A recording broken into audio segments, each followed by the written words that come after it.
Bonjour, bienvenue. Je voulais faire une petite présentation d'oracle que je viens de recevoir, enfin de tarot en tout cas pour le coup. Voilà, c'est un tarot qui s'appelle le Tarot del Fuego. C'est imprimé en Espagne, ça a été réalisé par Ricardo Cavallo. Et j'aime bien le fait que ça soit voilà printed en Espagne et fait là-bas. Ça change un peu des trucs printed in China, hein, bien sûr. Donc voilà le petit livret qui arrive avec, hyper sommaire comme la plupart des cartes. Le format est un petit peu plus petit, j'ai l'impression, qu'un tarot classique. Le dos, ça ressemble à ça. J'aime beaucoup ce tarot. En tout cas, il m'avait attiré visuellement parce que je trouvais les illustrations assez parlantes. Et donc voilà, je te présente rapidement le jeu. J'ai pas encore commencé à m'en servir.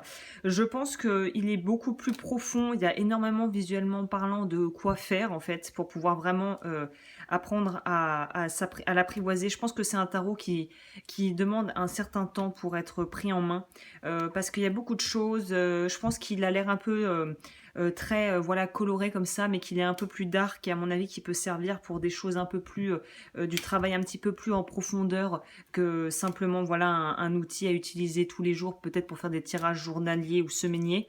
Donc voilà, je trouve pour moi, on sent qu'il y a quand même quelque chose de sous-jacent qui est plus profond que les simples petites images un peu colorées qui peuvent donner un côté presque un peu cartoon. Voilà, il y a quand même un peu voilà du sang, des épées. Là, on voit que c'est des épées, 5 d'épées. J'aime le fait aussi que on puisse vraiment se plonger dedans. Ça change vraiment quoi. Ça change de d'habitude. Et il a un petit côté presque halloweenesque. Je pense que c'est un tarot qui irait très bien avec l'automne qui fonctionnera très bien aussi pour tout ce qui est travail, comme je le disais, de l'ombre, entre guillemets. Voilà, Queen of Swords, voilà, on voit qu'elle a les yeux bandés, qu'il y a des choses qui arrivent. Donc pour moi, à mon avis, on peut faire beaucoup de choses avec ce tarot. Les cartes sont assez fines, malheureusement, c'est le petit bémol.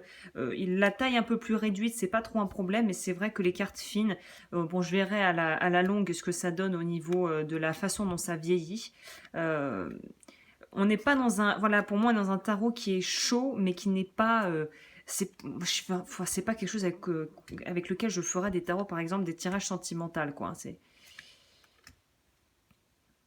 Mais en tout cas, enfin, moi, je trouve que l'auteur a fait un travail assez intéressant par rapport à justement ce qu'il nous propose au niveau des cartes et des interprétations des lames. Voilà, il y a quand même des têtes tranchées, il y a quand même des trucs.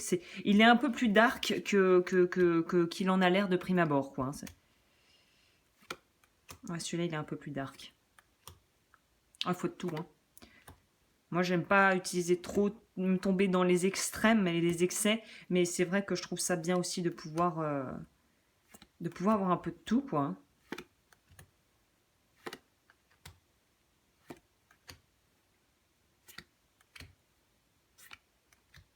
On passe au majeur, le magicien. On retrouve bien les codes du Rider-Waite.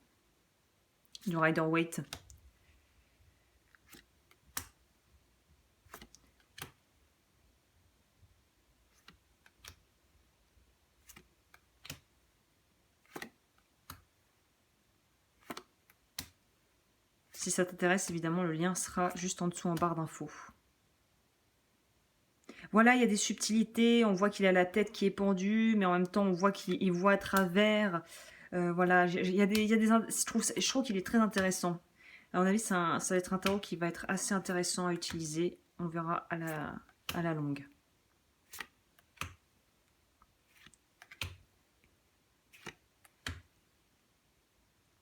Voilà, bah écoute, j'espère que cette review t'a plu. N'hésite pas si tu souhaites voir ce que je propose, lodufeu.com, et je te retrouve bientôt pour d'autres reviews, sachant que j'ai une playlist d'oracles et de tarot. Donc si ça t'intéresse, n'hésite pas et je te retrouve très vite.